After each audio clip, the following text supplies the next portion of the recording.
નમસ્કાર મિત્રો, આપ સૌનું સ્વાગત છે મારી ચેનલ ટેકનિકલ ગુરુમાં। આજે આપણે વાત કરવા જઈ રહ્યા છીએ એક ખૂબ જ ઉપયોગી ટોપિક પર, તમારા ફોનમાં એપ્સને કેવી રીતે હાઇડ કરવી।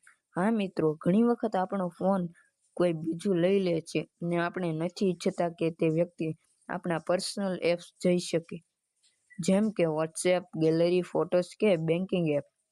તે આજે હું તમને બતાવી શકીએ રીત તમે એ એપ્સને છુપાવી શકો છો, એ પણ કોઈ એપ ડાઉનલોડ કર્યા વગર।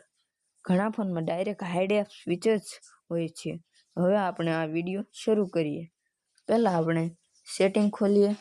સેટિંગમાં આપણને એક ઓપ્શન જોવા મળશે સ્ક્રોલ કરતા, સિક્યુરિટી એન્ડ પ્રાઇવેસી, તે પર ટચ કરીએ અને 4 ઓપ્શન જોવા મળશે, app lock, hide app, private safe, screen sharing, protection.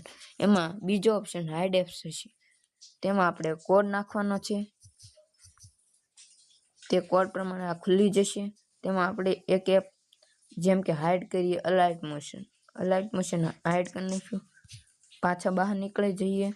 હવે અલાઇટ મોશન દેખાશે નહીં। આ હાઇડ એપ આવી રીતે હશે, તેમાં આપણે પિન નાખી દેવાની છે, એટલે આપણને પ્રાઇવેટ હિડન એપ દેખાઈ જશે। અને આ એપને ફરીવાર કાઢવું હોય તો ફરીવાર સેટિંગમાં જઈશું, હાઇડ એપ્સ પર ક્લિક કરશું, કોડ નાખશું, પછી ઓફ કરી નાખશું હાઇડ એપ્સને। આ રીતે આપણે આ હાઇડ એપ્સ છુપાવી શકીએ। જો તમારા ફોનમાં હાઇડ એપ્સ ફીચર્સ નથી તો તમે નોવા લેચર જેવી વિશ્વસનીય એપ ઇન્સ્ટોલ કરી શકો છો, તેમાં પણ હાઇડ એપ્સનો વિકલ્પ મળે છે, પણ ધ્યાન રાખજો ફક્ત પ્લે સ્ટોર પરથી જ ઇન્સ્ટોલ કરવી।